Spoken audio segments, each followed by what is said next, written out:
with loneliness from Growing Without Schooling 25. A parent writes, so many people write about their children being lonely at home, a situation sometimes ending with the children going back to public school.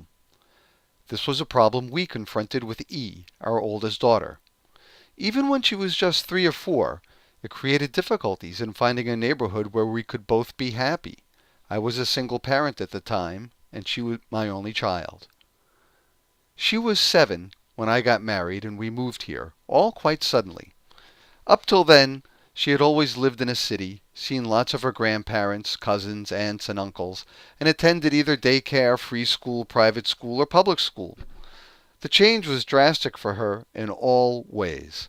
We have since then almost always lived in a secluded spot, and our life is very quiet. It happens that here we know very few people who have children close to her age, and in our new family the next child is 5.5 years younger. She let us know she did not like not having any friends. The possibility of taking her into town for extracurricular activities usually presented large problems in transportation and timing. For 1 year we lived practically next door to the local 2-room school. E was sometimes included in special school events, and she enjoyed going to birthday parties and occasionally being able to visit some of the children at their homes. One girl lived very close, but there was not the basis for a good friendship between her and E, and eventually E preferred being alone to visiting with this girl. Another year, E was able to take sports lessons with the public schools of a nearby town. She came to not like going, complaining that the other kids made fun of her because she didn't go to school, had a funny haircut, etc.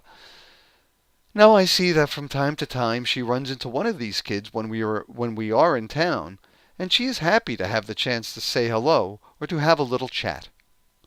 E is now 12.5.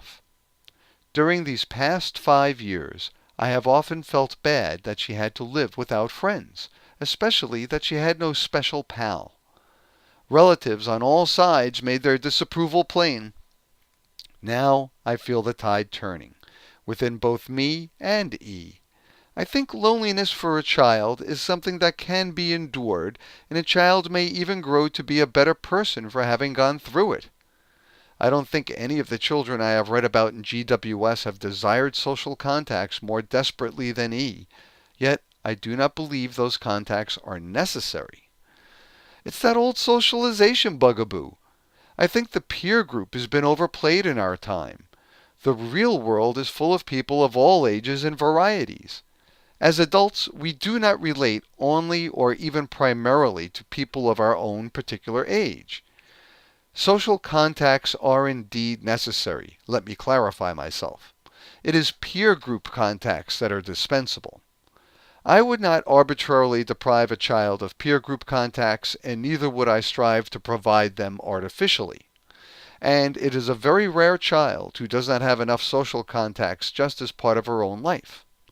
E has come to consider some of our adult friends her own friends, and quite correctly so. She has become closer friends with her next younger brother as he has gotten older. She can relate well to people regardless of their age, and I am satisfied. We can't give our children everything they want, and if we could and did, they wouldn't grow up into very nice adults. The people who are raising their children in isolation are giving them countless benefits and opportunities of a different sort, and reduced social contacts must be accepted as one of the trade-offs.